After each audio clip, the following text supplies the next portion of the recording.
Didn't your blood sugar get ultra high with that juice stuff? I don't know. This stuff doesn't have any. Oh, that's impressive. Very few people know how to get off of sugar. Oh, well, I drink Pepsi I drink about 2 bottles of that a day. So Yeah, well, yeah, it'll kill me. There's no doubt about it. that'll yeah.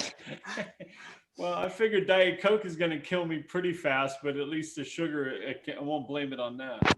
Yeah, I used to drink Diet Pepsi. I did that for years and years and years. And then somebody said, "Oh, that's worse than Pepsi." And I said, "Well, what the fuck? Okay."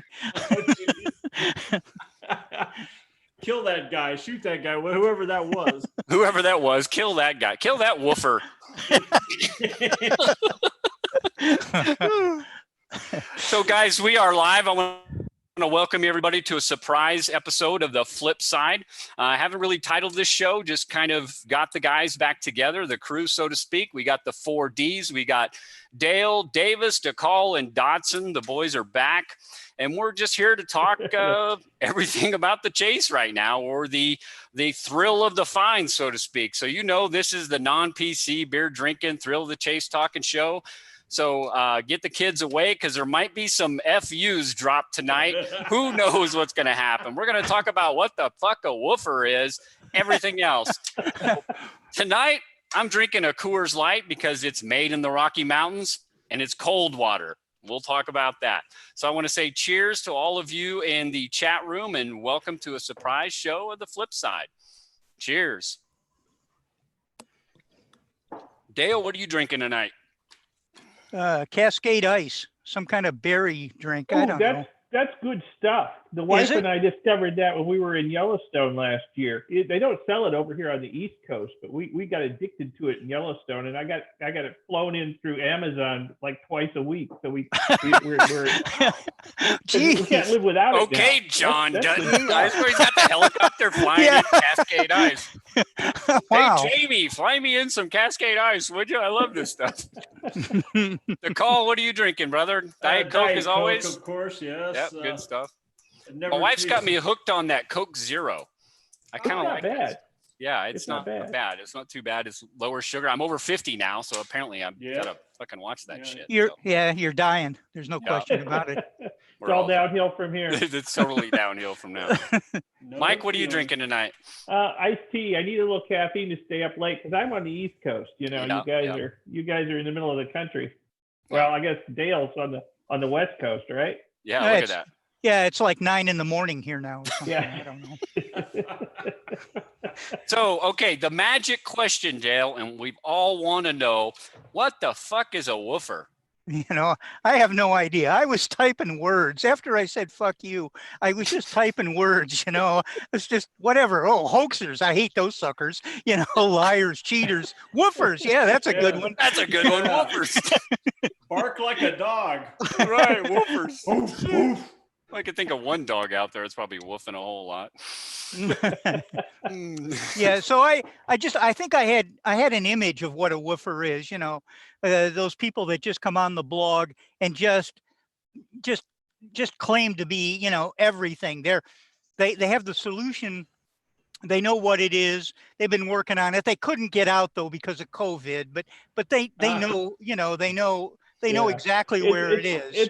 It's so hard to socially distance out in the Rocky Mountains, Totally hard to social distance from those people on the forums too. You want to hit ignore on some of those people, but the woofers. Yeah. I was a bit of a woofer myself, thinking I knew it all when I first jumped in, and then, that started me and M. Davis's numerous debates, but I've since calmed down. A lot of people learn to calm down in this game. Well, debate is good when it's rational. When there's just people out there that are telling you're stupid and idiot and you're wrong. I mean, that's just not rational discussion. Rational discussion is having good debate back and forth, and there's such little of that, and have been little of that over the last couple of years. But now it's just all out. Oh, it's just craziness. I mean, how many, Dale, I think you were asking it earlier, how many emails have we all received of people with their solves or saying that they were the finder? I mean, how many have you gotten? I mean, people still think you're Forrest Fenn, right? Yeah, I still get a couple of those every day.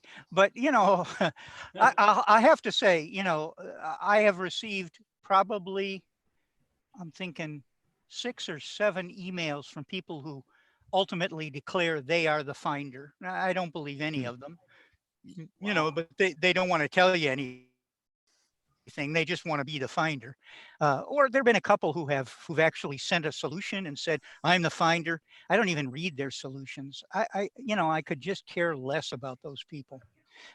If the guy wants to remain anonymous, he's not going to send an email to me. That's Yeah. ridiculous. So, Yeah. I ignore that stuff, and I'm still getting solutions. I'm not exactly. Maybe you can fill me in on this. How does that work? That you have to send your solution and get it posted just in case your solution is right, and you want everybody to know before the solution is announced that you actually had it solved. I'm not Yeah, sure what that's I see about. this every year, Dale, in the Jingle Bell Rock contest. I really do. Everybody and their dog wants to say how close they were to the Jingle Bell Rock, how they walked right past it, how they drove right past it, how they were in the neighborhood, how they had all the clues figured out. Uh, it's some bizarre psychological thing. Even people who are way off. I mean, a couple years back, I was right there when it was found, and these people, like, it's weird. They call me and they think that they know where it was found, but they really don't. They weren't close at all, but they keep reassuring me that they were the ones that were right there. Second place, basically. Yeah, I mean, if the truth, when and if the truth comes out about what the solution was, these people, I would think that they would rationalize that they're going to be embarrassed to oblivion Yeah. by admitting that, I mean, by saying beforehand that they knew where it was. They're all cocky and full of shit. Man, that Yeah. stuff drives me crazy. It does. We've already talked about the math. I mean, just to be within 1 or 2 square miles of each other, even me publishing my solve, I haven't had anybody additionally claim that as their solve. So, basically everybody's in a different place. Who else is going to think up yourself? Yeah, exactly. Right Especially or wrong, yours. Yeah, it's fantastic. Yeah, especially yours.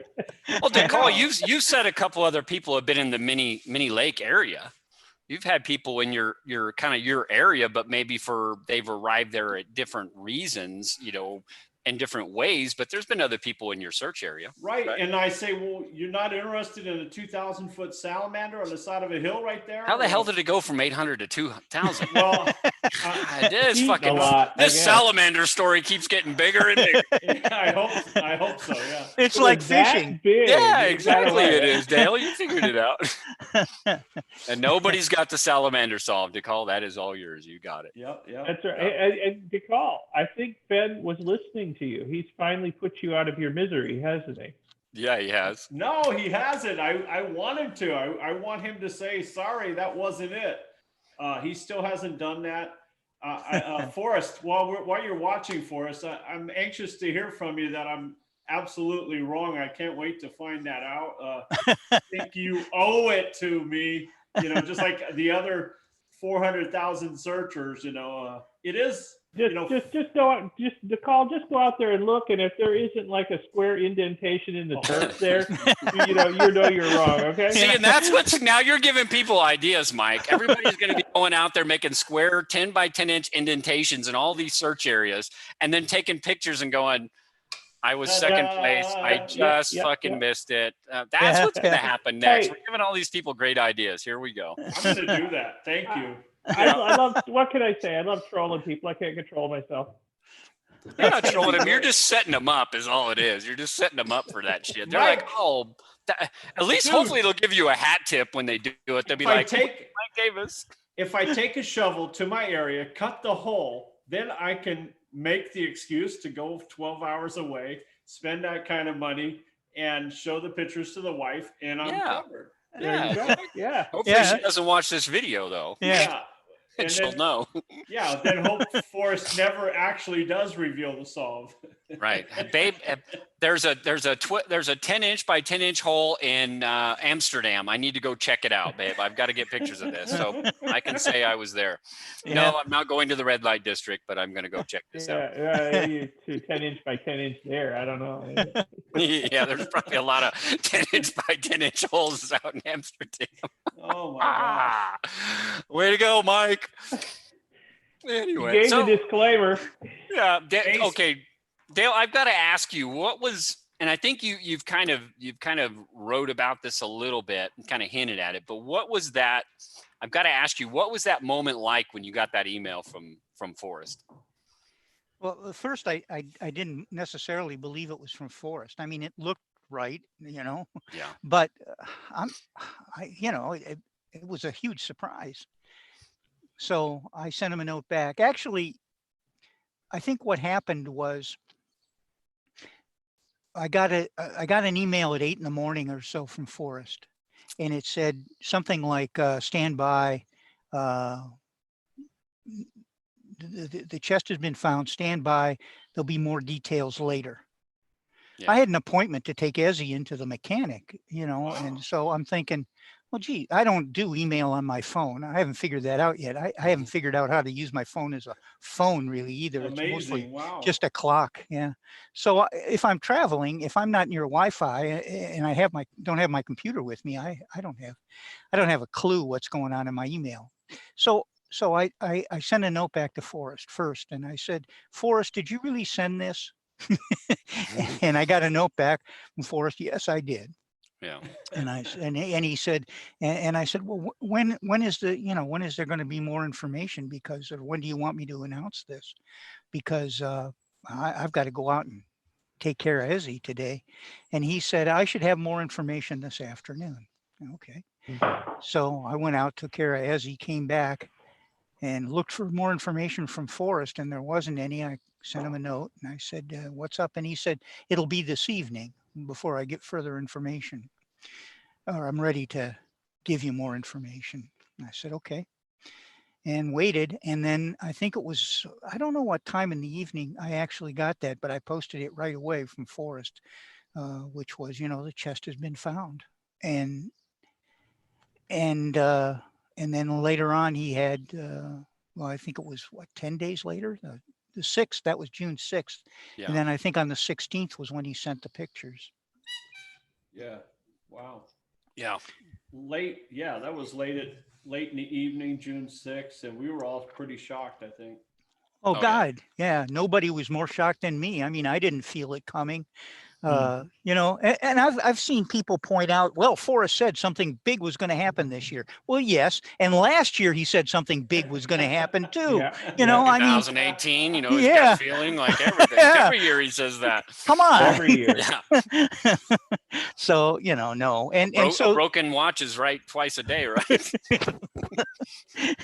yeah, exactly. I mean, so I did, yeah, it was a huge shock to me, and it took me a while to recover from the fact that I could no longer possibly be a millionaire. Oh. I mean, Dale, I had high hopes. Tell me how you you diverted your attention. Were you around Hebgen Lake, or didn't you change your whole strategy from Hebgen Lake? No, I've been pretty much, well, I don't know what the hell I wrote, but I think I've been pretty much, I'm still, I would still be looking at Hebgen Lake. I've moved around, that place, because where the poem supposedly leads me, I don't find anything. Yeah, I think I pointed out a blaze is my issue. I get down there and I start looking and I can't find a blaze. Yeah. I can't find anything that resembles a blaze. I don't, so I figure I'm in the wrong spot. So I Dale, try to work that out. Hebgen Lake was my home of Brown. I thought it was a very obvious answer, right or wrong. I thought it was probably the most obvious home of Brown. I agree. Yeah. Just like Madison Junction. And we're not trying to shame anybody else's ideas.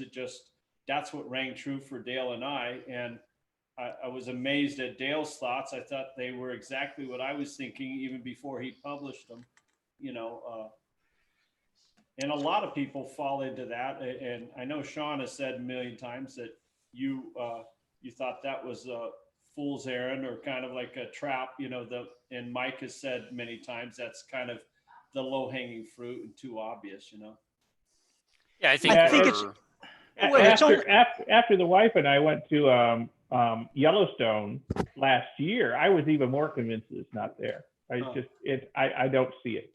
Now, why did it convince you that it wasn't there? I don't understand that. I mean, because the place was wall to wall people, and everywhere we went, it was wall to wall people. There was no getting away from them, and I didn't see any way you could hide something out there for 10 years and not have it found by somebody, at least accidentally. Well, Yellowstone, let alone all the people are out there actually actively searching for it. Yeah. Well, I think what he's saying is that while Yellowstone is a special place to him in general, that the clues could have started within Yellowstone and led you out of it, which is what kind of Decall and Dale what apparently seems. That's a possibility too. Yeah, absolutely. You can't completely rule it out. The poem, in my interpretation, leads me completely somewhere else, and it just seems like all the solves that I've read over the years, and even more recently here, and I've really stopped reading them here this last week or so because it's just too many of them, and I see this common, theme is that people generally get their geographical starting area that they think Warm Waters Halt resides within from some kind of aberration or something in the book.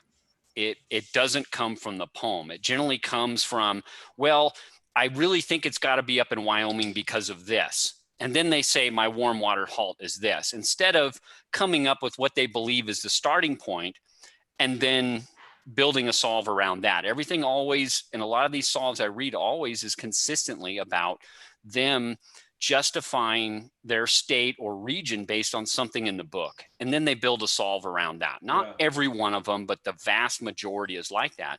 And to me, that just felt like you were taking information from the book that then became subjective and then led you down in potentially a wrong path. I'm not saying that the treasure wasn't in one of those areas that may have been mentioned, because we don't know definitively right now. Well, you generally see two personality types.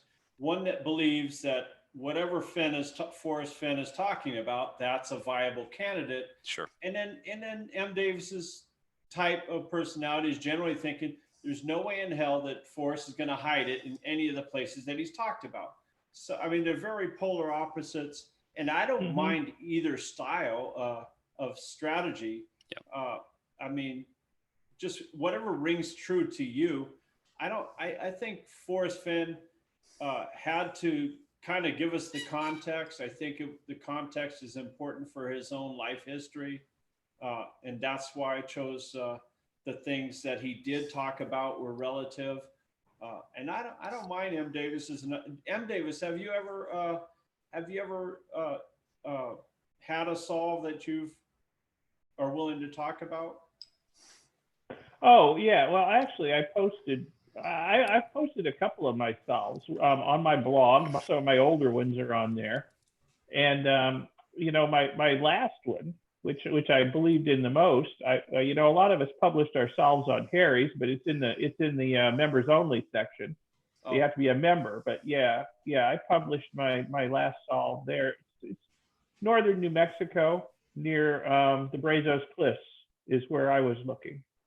Sure. That's right near the Colorado border. Yeah. Yep. Right along the Chama. Or off the Chama. Yeah, a little to the east of the Chama, quite a bit to the east of the Chama, actually. Yeah. Yep. Yeah. So I published my solve in there. I mean, what the heck, it's not worth anything anymore. So. Well, I'm in the one state that nobody ever thought it would be in, and that was Colorado. That was my search state. Yeah, and Decall has known that for years, and he always gave me. He's like, "Why the hell are you in?" I can't understand why you would be in Colorado. He's always. Well, actually, Sean, I've gone back and forth between Colorado and New Mexico the whole time. Yeah. So I've done a lot of searching in Colorado, and I actually have some search buddies. I've met a lot of people over the years, other searchers, and I've teamed up with some of them and, helped them with their searches, and they've helped me with mine. And, I've searched with other people in Colorado. So yeah, Colorado, it was a viable place for me. I mean, it's the one state he never talked about. So, if you go by my and that in itself was theory. not a reason to justify Colorado being the state, by no means, because he never talked about it in the Thrill of the Chase, and if that's Right. what's supposed to be good research material, according to him, it's never ever discussed about. But that was never a reason to justify it, because again, two people can keep a secret if one of them is dead. He's not going to give anybody, it was vital that no one share his knowledge of the treasure's location, so he wouldn't speak of it. That's not the reason. But most people immediately, it appears to be, would eliminate Colorado as one of the states simply because it was never talked about. And again, every solve, or 99% of the solves I ever read, always somebody justifies their state based on something that was said in the Thrill of Chase and then builds their thing around. So most people kind of overlook Colorado. And I was perfectly fine with that. And that's just my interpretation of the poem, led me to a geographical region within the state of Colorado. Most people thought that the first stanza is telling you which state it's supposed to be in. They could be right. I could be wrong. I just didn't see it that way. I didn't think that it had to tell us what state. As long as it told you the geographical region, then you would know the state. You'd be like, oh, well, it falls within somewhere in the Rocky Mountains, and our states are just imaginary lines that are out there for political and geographical reasons. Hey, Sean, Yes, sir. can you give an example of what you mean by that first stanza giving you a geographic area? Well, or better yet, can you tell us your area? I mean, it doesn't matter anymore. No, it doesn't matter anymore. It's Browns Canyon. I've been in Browns Canyon since August of 2016. And how does the first stanza put you there? It doesn't. That's why I say a lot of people interpret the first stanza as giving you a geographical region, i.e. like a state, that then narrows down, where Warm Waters Halt, or Forrest Fenn's interpretation of what Warm Waters Halt would then reside within. And that's what I think a lot of people felt, that if the first clue is theoretically begin at where Warm Waters Halt, then everything prior to that should then help you with identifying where that place is.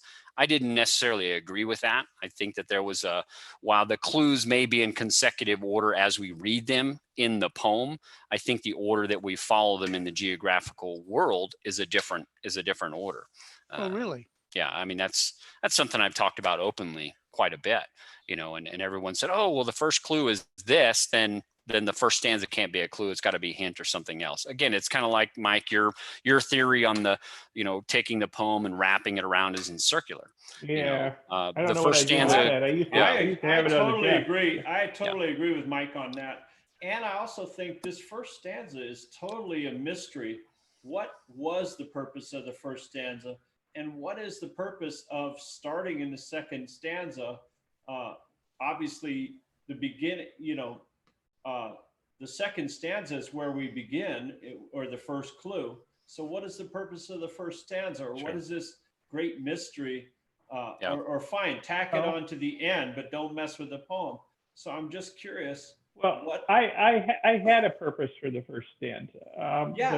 The riches new and old, that really spoke to me. And it was went up there near where I was, near the Brazos Cliffs. There is an old gold mining area. Mm-hmm. And for me, and it's way back in the woods. You have to know where these mines are. They're so old and so overgrown you can't even see them from Google Earth anymore. But I'm sort of a mining geek, and I go explore old mines and stuff, and collect minerals and stuff from them. So I knew there were mines up there. And I got to thinking, well, you know what? Riches new and old, could be the new riches would be the treasure, maybe. Yeah. And the old riches would be the old gold mines. I didn't think he put it in a gold mine. Most of them are all collapsed anyway, so you can't even get in them. Yeah. But they're pretty remote and hard to get to and hard to find. I thought, and there was other stuff that was talking to me, like especially, Terry Scant, Marble Gaze, and to get up there, you got to go past this wonderful road pullout with an overlook of the Brazos Cliffs, and that is like the most amazing view. And it's like, yeah, you could waste a day sitting here at this road pullout looking at this marvelous view, you know. Yeah, so my neighbor is just right across the there. street from me, has a cabin up there.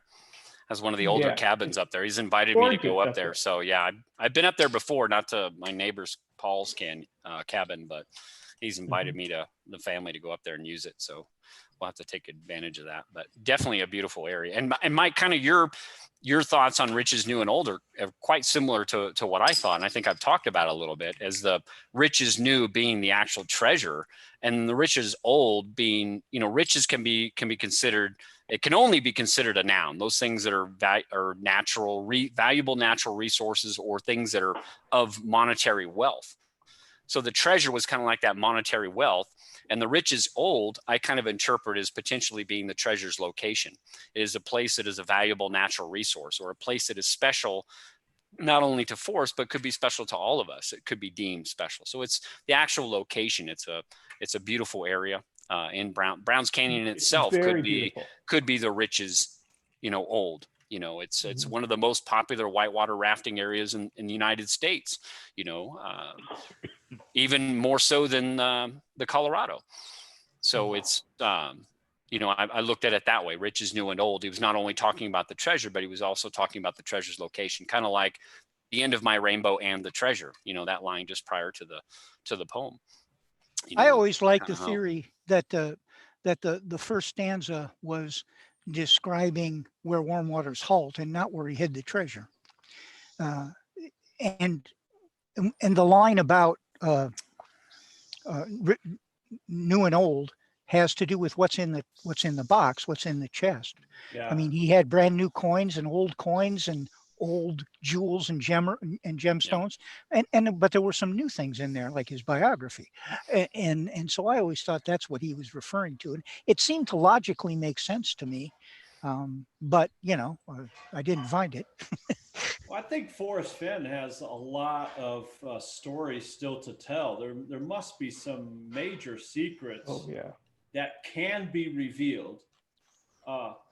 Now, if this guy, Mr. Back East, if he's so smart that he can figure out the treasure chest, can't you figure out a way to publish your saw, make $20 each, and get this over with for us? Well, he's got a couple million in gold now. He doesn't need that $20 each, but it's $2 million if if and all the free and lots of hot and cold running crazies too. Well, maybe he does. Maybe he sold it back to Forrest. And I'm sure he did. And there's a brand new Kindle book just came out today by Mr. Back East or whatever he's called. It's a complete hoax as far as I'm concerned, but it didn't take long for somebody to cash in. Oh, brilliant. Yeah. How do these people sleep at night? Jeez. It could be the real person, but I highly doubt it. Yeah, I'm with you there. I think it's this story belongs to Forrest Fenn also, and there's more to be said here. So fine, Forrest, just give him a deadline. Say, okay, 1 year. After 1 year, you had your chance to either make an announcement or publish something or make your fortune, make a tour. You don't have the treasure chest anymore, Mr. Back Easter. So just let out the squeal, Well, Decall didn't Forrest say something, and this was in the whole K-Pro Calazar's, documentary clips that they were giving out, that when he was talking about or answering the questions about how he's going to know if somebody finds this, he said he didn't want to talk about it, and I could be getting this wrong, but he said, it's part of the story. And I think it's significant. So I think there's more to this story that we haven't gotten yet.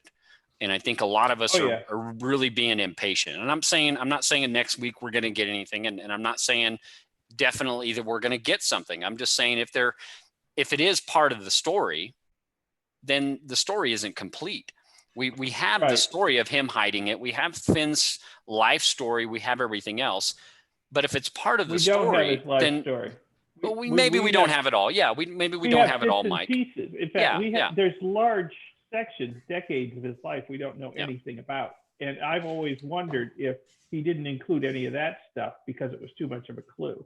Right. But now maybe there's going to be another memoir or two come out that's going to cover some of that stuff, or maybe the much hyped autobiography will finally see the light of day. Who knows? And that might be the quote unquote the rest of the story. You know, I mean that may be it. Forrest doesn't talk about New York very much because he probably lost his ass several times over there. I mean, those guys. That's how you learn. I mean, that's how you learn, right? Fake art dealers to the max pro, and those people probably stuck him with a few pieces of art that he didn't want, and therefore launched his career in not so glorious art that has a story behind it though. And no offense, I mean, I like the way Forrest turns lemons into lemonade. I'm impressed with his business skills. When I saw the old gallery over there, man, that blew my mind. How beautiful, how much effort. The fact that he has the vault there and the vault at his house. I mean, that's a spectacular amount of work. Just from a welder's point of view, that heavy old thing getting installed properly into his gallery is just one of many spectacular feats over there. Like the whole pond back there and everything else. Forrest has really done some spectacular things in his life. And I think I can't wait to hear the rest of the story, Forrest, honestly. Yeah. And I do consider you a friend, Forrest, his memoirs are really good reading, Yeah. So are all you guys convinced that we are going to hear more? No, I'm not convinced. I'm just hoping. I think Forrest will at some point have to tell us if he lives long enough to tell the story.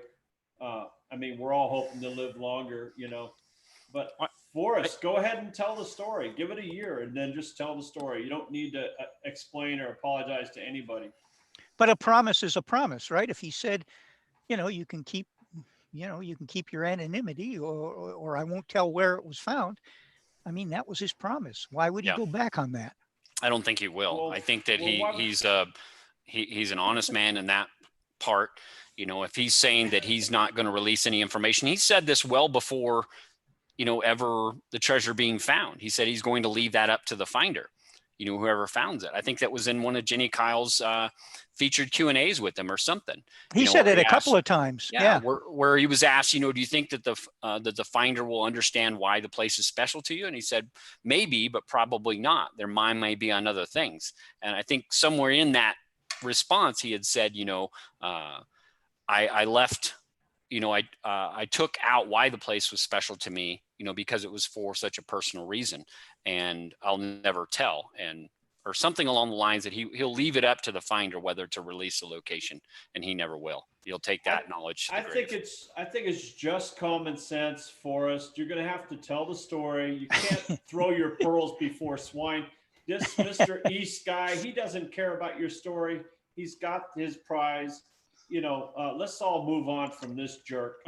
Maybe there's a way he can tell us more while preserving anonymity and whatnot. And I think that's the big. And Jack is hitting on this in there, and several people are in the chat room. And I know, guys, I'm ignoring you in the chat room, but again, my focus is just to talk with the panel here and give you guys a decent show.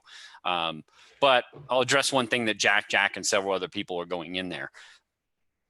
And I say this tongue in cheek because we don't know. We just have a small percentage of the population that really communicates on the forums and on YouTube and everything else. But why, in your opinion, do you think that the community, and this is very subjective, but why do you think the community is so upset right now?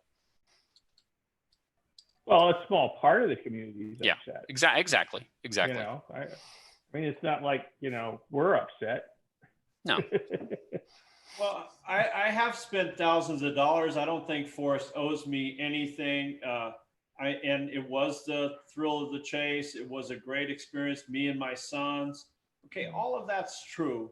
But, okay, come on, there's a story to be told. And I actually thought that people would be tearing down Forrest's house until it was said.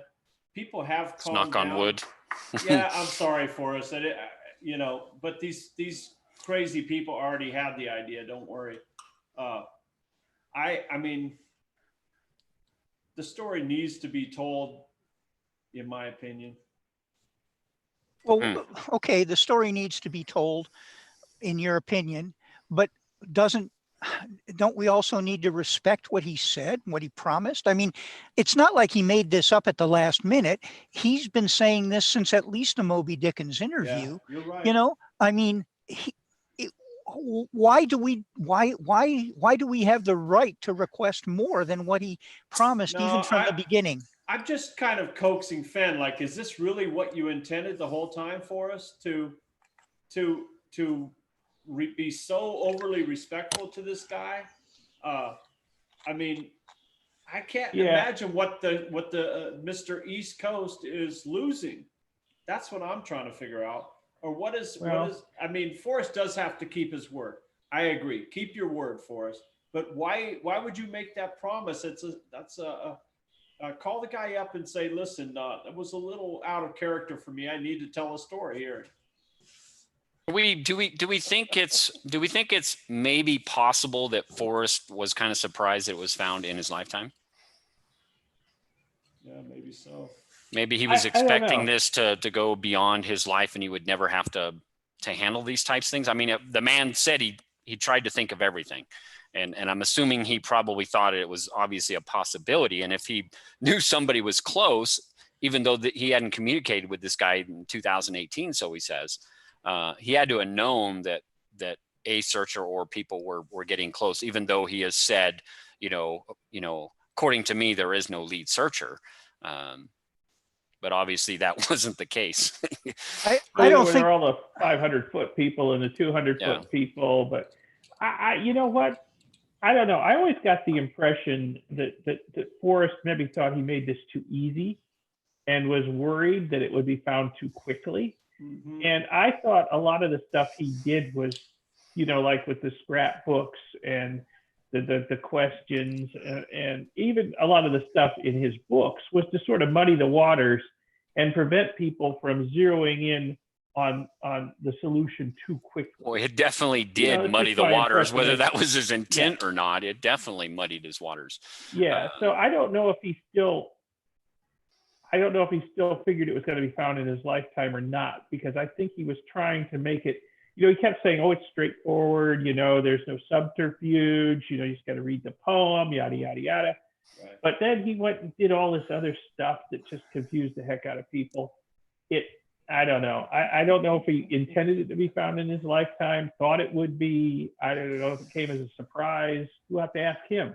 Maybe, I don't think he intended. I don't think he expected this to be found after his death. I think he may have been prepared either way. It didn't really make a whole lot of difference. But remember, the bells and jars, that was their purpose. Their purpose was to be found 1,000 years from now. Sure. That was the goal for those things. This treasure hunt, I think he hoped that it would be found in his lifetime. Yeah. And you think that he's maybe, my thoughts are, is I think he's kind of, much like us, kind of disappointed in the way it has ended. Yeah. But I think but I think we all ought to be not surprised why it has ended this way, based on a lot of the hostilities we see, you know, and a lot of the frivolous lawsuits and everything that are happening and will probably continue to happen for the next year or so, if we don't hear anything else. You know, I think that's. Yeah, I mean, I've been saying for years the end of this was going to be ugly. A long time I've been saying that. Anybody who's ever seen The Treasure of the Sierra Madre, you know how gold fever affects people. You know, it brings out the absolute worst in people, even otherwise good people. So, you know, it was going to be ugly. So, and I think, or at least I hope Forrest took that into account. He says he thought of everything. I mean, he's probably, you know, experienced enough in his life to know that this is going to affect a lot of people badly. I don't know about that. I don't think he ever expected his little treasure hunt to get as big as it did. Yeah. I kind of thought he was advertising it pretty good there at the beginning, and he had a lot of help from some people, including you, Dale. So yeah, but I don't think he expected me. I don't think he knew what a blog was, and I don't think he knew what really, the power of the web, and I don't think he understood the power of social media either. Right. I mean, he's not a social media kind of guy. He is now. He's learned a lot. And I mean, it goes to show that $1 million worth of advertising can go a long ways. I don't think he spent too much more than $1 million, other than his book printing costs. I mean, I think everything Forrest has done is legitimate. The book printing, I think he just wanted to. I mean, everybody, when the older you get, the more you think, wow, my kids don't know my life story. My grandkids don't know anything about me. Why not? And then he's a pilot and he's a successful guy in many categories. You just feel like you got to get it out, Yeah. Well, I always mused or deduced that the reason why he wrote The Thrill of the Chase is because the whole story about Salinger, and he talks about this in the Moby Dickens, is that when Salinger passed away, here was a guy that, he had never heard of, but he had wrote all these books and hid them away in a vault so nobody would ever read. And he said, it sounds like my kind of guy. And I kind of saw that as here's Forrest Fenn, who's got this idea about taking it with him when he goes, because of his bout with cancer. Even though he survived it, he's still got this treasure chest sitting in his vault, much like J.D. Salinger with his books. And what if he dies like Eric Sloan did, waiting on a light to change, just has a heart attack and dies? Then now he's got this treasure chest sitting in there with a poem. They're supposed to find it. And what's Peggy going to do with it? What's Zoe or Kelly or Shiloh going to do with that?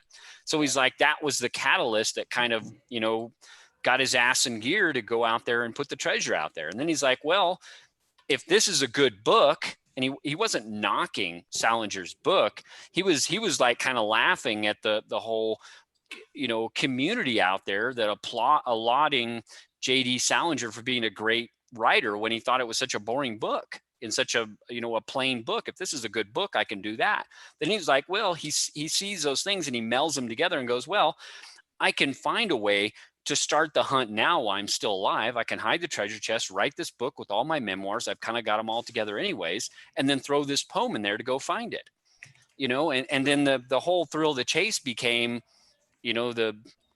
everybody again was reading the stories in there and assuming that the subtle hints were, in the stories were telling you of the geographical location it was. And I'm not saying that's not the case. I just looked at it a different way, that it was just the vessel to get the message. Again, that whole message in a bottle, and why he cast that book away in a very obscure bookstore in northern New Mexico.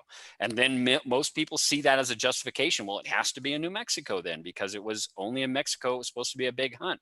Again, what does he say in the Moby Dickens? I always knew that the treasure chest was a bomb. I just didn't know it had a fuse until those like Margie Goldsmith and stuff, lit the fuse by putting it in the hemisphere. And then it got 1,000 emails that day and shut down his server, right? Yeah. So I don't see the book as, I just see it as being the vessel. I didn't see it as being that vessel to give you the subtle hints to tell you exactly that it was in Yellowstone or near Yellowstone. I'm not saying it was, guys. I'm just saying that was all subjective information it never gave you any. Again, the last video the four of us did together is why this thing is so hard, because there was no confirmations. You guys said it. We all agreed upon it. We had no confirmations. We had anything right. Now, if the finder comes out and puts out a book and says, my confirmer was this, who are we to argue? He found it. They found it. We can't argue them. You could throw a jar of peanut butter against the wall, right? Isn't that the order? I mean, the finder's got to publish something. And then Forrest Fenn's got to go back and tell the story again from his perspective, right? That's the order of the process here.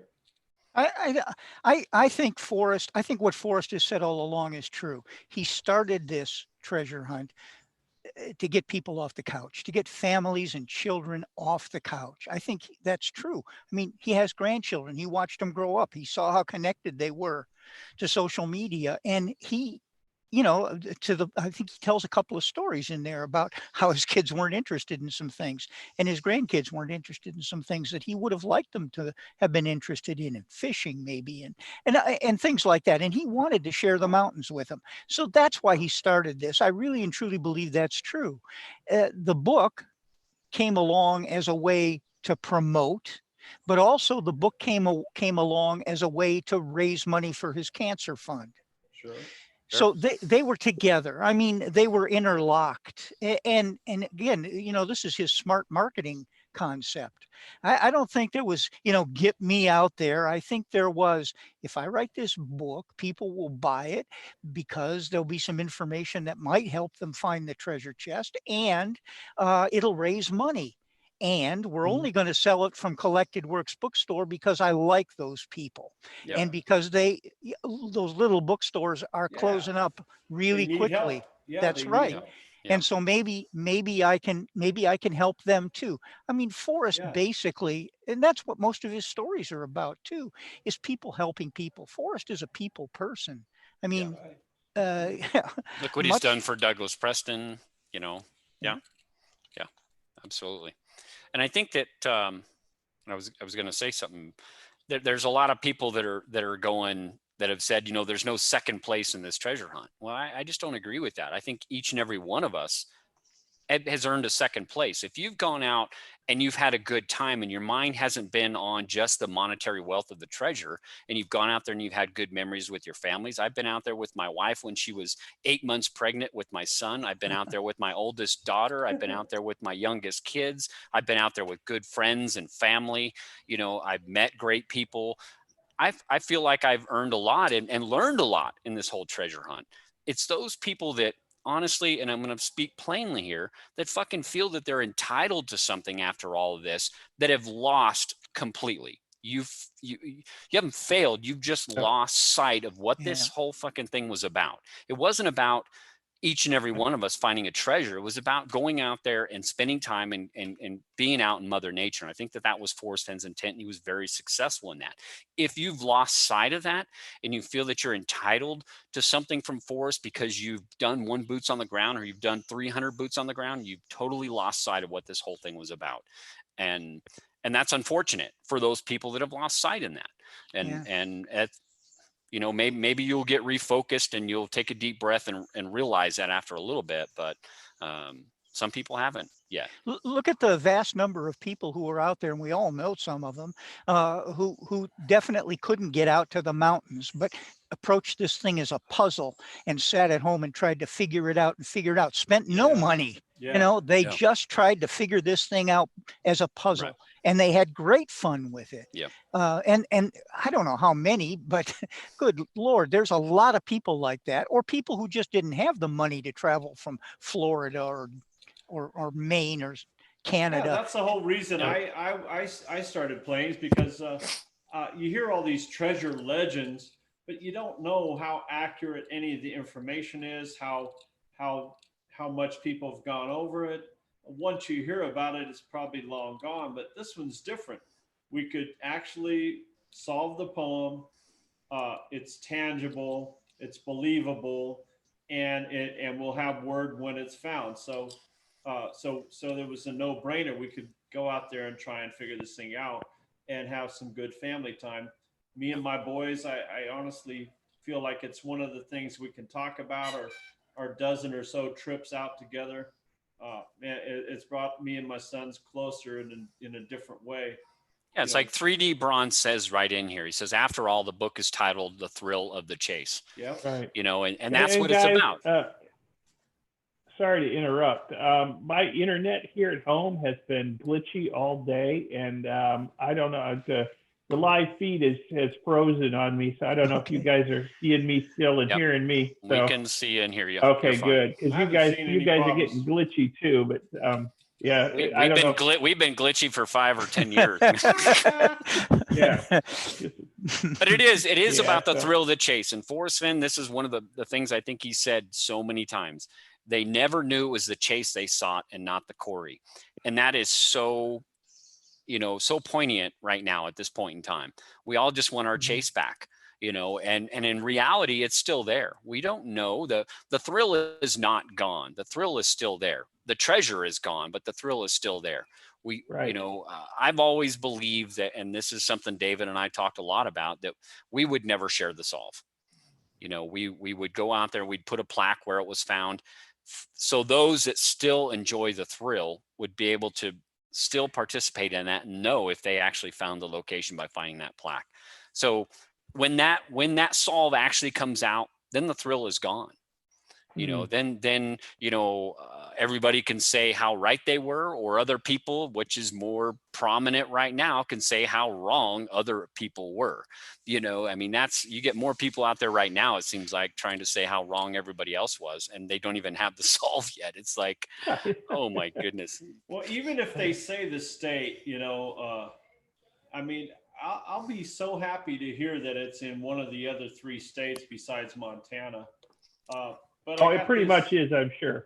Well, I'm fine with that. In fact, that's much better than hearing that it was found in Montana, because then I'll still be miserable for another few years or the rest of my life. I'll get a phone call.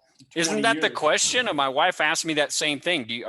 Would you be happier to know if you were in the right state, or happier to know if you were in the wrong state? I think it's a 50-50, I guess. Oh, I'd like to know that I'd be happier if I knew I was in the right area. That would at least give me a nod to the fact that maybe I had some smarts, Yeah, but Dale, how many miles? What's reasonable for you? For me, it's like 2 miles. It's got to be 2 miles or less. Otherwise, you don't really have anything right. Well, okay, but I'd still be happy to know that it was around Yellowstone somewhere. Yeah. Well, mine's like you and like 50% of the search community. Yeah, at least 50%. Yeah. Hey, remember earlier I was mentioning that book that just came out as a Kindle book. Yeah. About this guy who. Yeah. Okay. So I just got an email from him. Okay, it says, great. He's watching the show then. How are you? Yeah. So he's the one. Dale, I authored the ebook Where Warm Waters Halt under the pseudonym Shy Eastman for reasons of privacy. I don't blame you for assuming that it is a hoax, but I invite you to read the PDF manuscript. For $19.95. Yeah. Just let me know. I bet you're busy. I'm not that busy. I'm retired. But anyway. Well, at least he's not threatening to sue you for calling it a hoax. So that's a plus. Don't give him ideas. That's a start, right? Hey, write him back and ask him to send. Thrill of the litigation. Did he send you a link? How do we find his book? Yeah. I went to. Somebody sent me an email that it had appeared, and I just went to Amazon and typed in his pseudonym, which was. Let me look that up in case you want to look. Shy East. That's the best way for us to do socialism right here. Each of us writes a book and everybody else buys it. That way, we at least have we all get a bunch of money, right? But we're just sending that money to everybody else, right? We're just throwing it all around. Yeah. Shy somebody. He just signed it Shy. Oh, it's Shiloh. No. Oh no! But everybody that said he told Shiloh where it was and he got it. That's it. Dang it! Let the conspiracy theories. We've already heard that one, right? How many folks have said Shiloh went to get it and bring it back? Yeah. I mean, do you guys wonder if Shiloh or Peggy finally said, "Hey, Forrest, was it over there? Pick anything. Ojo Caliente. Was it? I wonder if Shiloh knows right now, or Peggy. Maybe we're harassing the wrong person. We need to somebody bug Shiloh. Shouldn't have brought it up that way. Yeah. Some shell easier to crack than Forrest. maybe Cynthia, I think Cynthia knows. Yeah. What does she know? She doesn't know anything. No, I think you should write her and ask her, because everybody should write Cynthia and ask her. Oh my gosh. She knows. All right, everybody in the chat room, email Cynthia right now. Cynthia Meacham at whatever, the 100 and some odd people that are in here right now. We're gonna flood her email box because Dale said ask Cynthia, and you got to preempt it to say Dale told me to email you. Yeah. Every one of you right now, stop watching this and go email. Dale Neitzel, yes. Let me do it right now. I'll be right back. Blame it Hold on on. Dale. Yeah. We'll blame it on Dale. Thank you very much. Oh geez. So, okay, we each all have our states we think it was in. Mike is saying New Mexico. I'm saying Colorado. Dale's up in Wyoming, Montana area. Same thing with Decall. If it's not, if you could pick a second state, what would be that other state? If you think you were wrong, what state do you think it would have been in? New Mexico. Okay. Wyoming. Decall, Wyoming. Mike? Colorado. I've always thought it was either Colorado or New Mexico. Yeah, that's for me. If it's not, if it wasn't in Colorado, I would pick New Mexico. I hope it's not Wyoming because I spent a lot of time out there. I got property out there. Nice. It'd be funny if it's on your damn property. Yeah, does Forrest know that? Yeah. Finally, a legitimate Wait, lawsuit. it's pretty funny that Mike Davis got 40 acres in Wyoming right after the treasure was found. What the fuck is going on here? You got the title, right? Is that what it is? Okay, Yeah, Mr. yeah. Shyman from the east of Florida. Yeah, he lives in the east. That's the guy. Pure coincidence. Oh shit, I that'll assure send somebody you. in a tailspin. Yeah, I think you'll be getting some email too, Mike. Yeah, everybody Yeah, well, email Mike yeah. Davis saying, okay, you got 40 acres F. in Davis Wyoming. at That was probably pretty funny. We closed on that property, and then I hear, oh look, it's been found. It's like, well, somebody's gonna make a connection probably. Yeah. Oh geez. Oh, well. There it is. There it is. Yeah. We're a little late on that one, apparently. Yeah. Well. But unlike you guys, if I found the treasure, I was gonna tell everybody, and I was gonna publish myself. I'd probably have to hire some private security and move into a gated compound somewhere, but I would have done it. The reason this doesn't surprise me the way it turned out is because on all the blogs, that conversation was held many times. What would you do with the treasure if you found it? And there were so many people who said they would remain anonymous. They wouldn't tell anybody, and they didn't want anybody to know. There were, more than 50% of the folks who responded seemed to feel that was the way. And which surprised me completely, but it doesn't come as a huge surprise that the finder doesn't want folks to know who he is. And No, Forrest has not at kind of all. hinted at that, going back to 2013 too, well, he's also said, I think the person who finds it's not going to be able to keep it a secret, but then he's also said, that person may not want the IRS to know who they are. Yeah. There's been a lot of that because a lot of people were armchair quarterbacking this thing saying, the finder has to, claim IRS funds within the, the first year or the year that they found it, all this other stuff. But if the finder doesn't come forward, then who's the IRS supposed to go after? What are you supposed to tell them? Give them all of Forrest Fenn's emails and then let him try and figure out who the finder was? How do you do that? I don't think you can. What do you think what do you think Forrest paid to get the chest back? It's kind of assumed. Well, we don't know that he did. I know, but isn't it obvious that he's going through that chest like a kid in a candy store, and that he's obviously has some control over it now?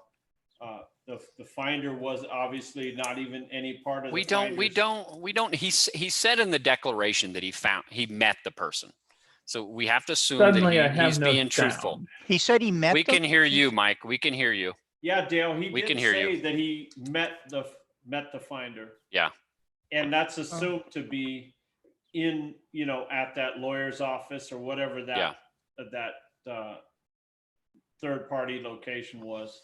But do we believe at that meeting? And Dale, you have to confirm with everybody because I know a lot of people think this. You were not at that meeting, correct? No, I wasn't. Okay. I was nowhere near Yeah, wherever okay. that was. Well, there's a lot of people that went off on this whole conspiracy theory because we were supposed to do the show, and then all of a sudden you were on the road, and I just said, "Hey, focus on I don't know if what you you guys got to can do." hear Don't me, you? but I can't hear any of you all Yeah. of a sudden. Mike, we I can have hear you. We can hear nothing. you, Mike. So You don't need to hear us, Mike. We carry have on. nothing I'll see if important I to say. can fix it at my end. Okay. But we I might don't have to go know out and anything rejoin. definitive whether or not Fenn was given the chest or bought the chest back. We don't even know, because he put the bracelet on, whether he was given that back. We don't know that. Yeah. And I mean, unless one of you guys got an email from Fenn saying, "Hey, I'm wearing the bracelet and I'm walking around with it right now," we don't know that for certain. It may have just been a meeting that day with just the lawyers and Fenn for him to confirm that he had it. Did We you just assume- flash the bracelet, Sean? Yes, I did. I cleaned it up a little bit. Holy crap! The real finder's been in front of me the whole time, and he's not from back east. Nope. It's David. David's from back east. He found it. Oh shit! Yeah, let him deal with the consequences when he Right. rejoins. Exactly. Can I borrow 100? Jeez. Yeah, I got $100 somewhere. If you're that hard up there, Mr. Wilder. But we don't know. I mean, right, Dale? Right, Decall? We don't know anything definitively right now. It's the same as the treasure hunt itself. There's no confirmation of anything except that it's been found. Guy was from back east. I mean, other than that, we know nothing. Well, Dale or Sean, do you guys believe the lodgepole pine kind of, I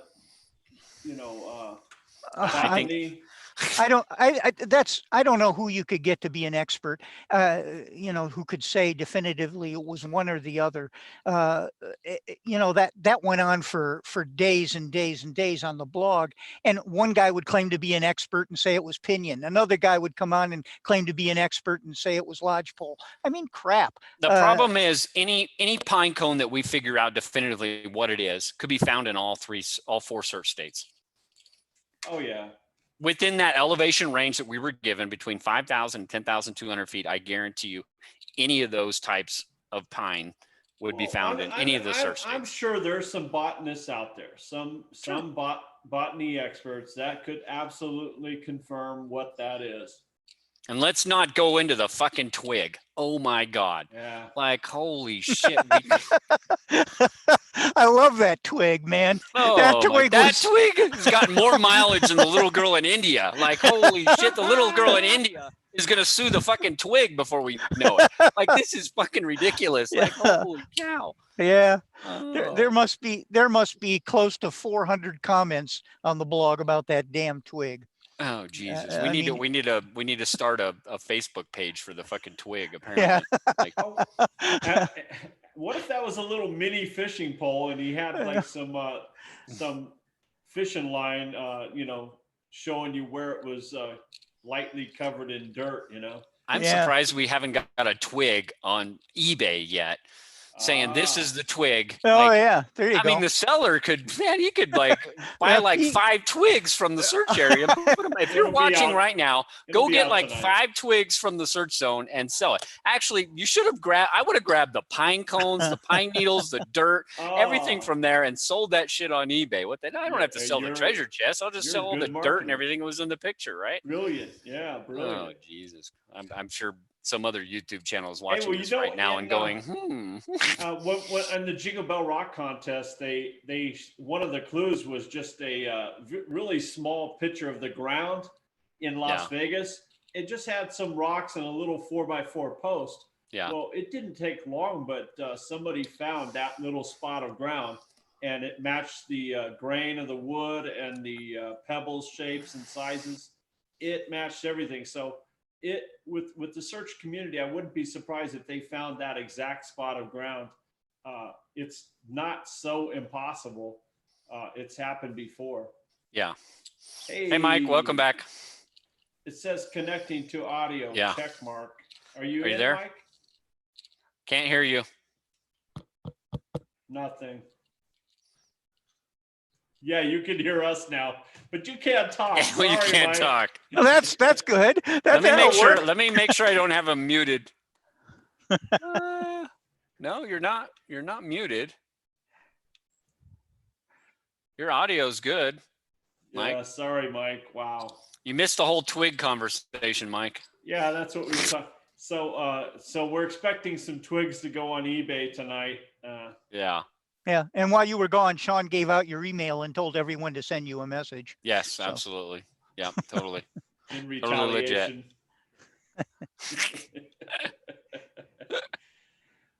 Yeah, I don't know what's so, going on, Mike. Try and figure it out. Stick around, or if you need to go or whatever, that's fine too, like, brother.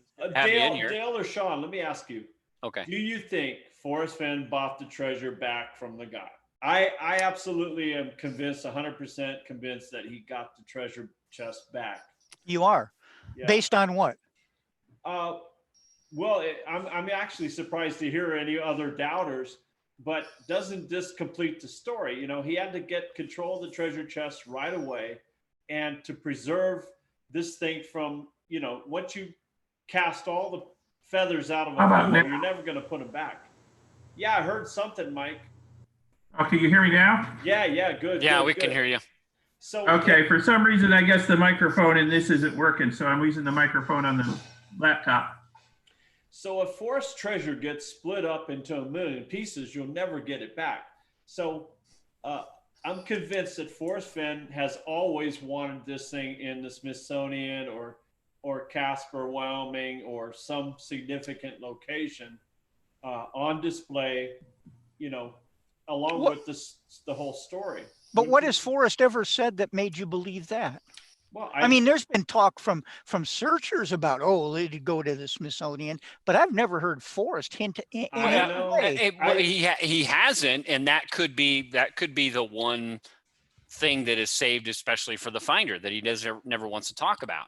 All right, but he but says I'll give you an example. Yeah, it's a good rabbit hole theory to go down. It's definitely very plausible. I would say it's in the, you know, out of 100, I'd say it's 75% plausible. Like People have said that people have asked him, "Isn't this your legacy you're leaving?" And he always denies. Well, finally, in one of the 6 questions or someplace, he said, "Well, maybe a little bit." So I think he's always been kind of not totally clear about that he really does want the treasure chest on display somewhere. I mean, it finishes the story from his point of view. Okay, if that thing's spread in a million pieces, it's more than gone. How is this even, maybe it never even existed. I think the moment it was found, he had to rush over there, get control of this treasure before it split up, exploded into a million pieces. There's a lot of people that wanted to do that. Yeah. Well, it's worth more that way. I think he had to spend at least $4 or $5 million to get it back intact. Yeah, and isn't it plausible that he has that kind of money sitting around? Isn't he always said that he who dies with more than $50 is a failure? He doesn't want to pass on his wealth to his kids, because he said, I've seen what inherited wealth can do to people. Sure, he's got plans and things, you know, set aside for his family, I'm certain, but I think that the idea that you're talking about, it's not a new idea, obviously, but is definitely plausible. One, it gives, I mean, obviously we got 2 scenarios here. One, if the treasure is found while he's still alive, this is what happens. If it's found when he's gone, good luck, you're on your fucking own. But he's still around, he could buy it back. It allows the finder to have that anonymity if they want it, you know, and still own the solve if they want it. You know, he's not going to tell where it was found. That's the easy out. I mean, is there not, okay, let's say, Dale, you lose your wallet in Yellowstone. You're searching around Ojo Caliente. You take off your trousers, you jump in there again with Cynthia. Ooh, and Ojo Caliente. you get out and your wallet falls on the ground. You walk away and somebody else finds it. And you say, hey, if somebody finds my wallet, I'll give you $50 or finder's fee. Does that person who finds it, even though it's only $50, do they have to claim that on their taxes? Now, no, obviously, if we're talking $4 million, it's a hell of a lot of money that you can't just put in a bank without trying to explain to the government why you got $11 million from the Mexican cartel. I mean, from Forrest Fenn, you know, and finding it. But I don't know. Is there a law around that? I'm just, you know, talking here. I don't know. Couple of things. It's definitely plausible. I think it's definitely plausible. Well, first of all, nobody's going to claim the $50. I mean, who the hell's going to claim? Yeah, he's got 10,000 in his wallet. Who's going to claim the $50, right? I'm more interested in the story of Dale losing his wallet at the Cynthia photo shoot. That's what I want to hear about. I think he lost a lot. I think he lost a lot more at that photo shoot than that. Wait a minute. I was not at that photo shoot. Oh, whatever. No. Everybody email Cynthia, again, and ask them, was Dale not at the photo shoot? We want the truth, Cynthia. Oh, yeah. Who took the picture? Exactly. It was Yeah. you. You did. No Yeah. wonder you lost your wallet. Jeez. Yeah, no shit. He probably kept the good pictures for himself. The selfies. Yeah, okay. It's been a lot of fun being here tonight, guys. I got to go now. Mike, what do you think? What do you think Forrest paid to get his treasure chest back, or do you think that's totally irrational? I'm not a big believer in that. I think once Forrest put it out there, he was prepared never to see it again, and I think that there could be some repercussions from him buying it back. I mean, if it's sitting in his vault again, all the people that are out there claiming it's a hoax can point to that and say, "See, I told you. He never hid the damn thing." Yeah, but he's looking at the big Good picture. point. Sure. That's a good point, Mike. I get that. So I don't think so. All right, so Mike and Dale, I mean, what do you make of that photo of him doing inventory on a chest that he doesn't care about? There's no reason to do an inventory of the chest at this point, unless he. It's not so much the photo was necessary to prove that the treasure was found. I mean, yeah, how else are you going to prove that the treasure was found? Anybody can, I'm just glad Forrest is still around. He could have. I think he could have proved the treasure was found by simply that jar that we now believe is the olive jar that's sitting in that picture. All the person had to do was send that picture of the olive jar saying, "Here's proof of life." Forrest Fenn didn't necessarily need to go and inventory everything.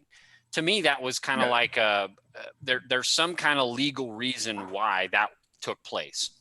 There could be some legal reason, but I think if he was given the opportunity by the finder to do it, I think he probably jumped on it and arranged to have that picture taken as proof.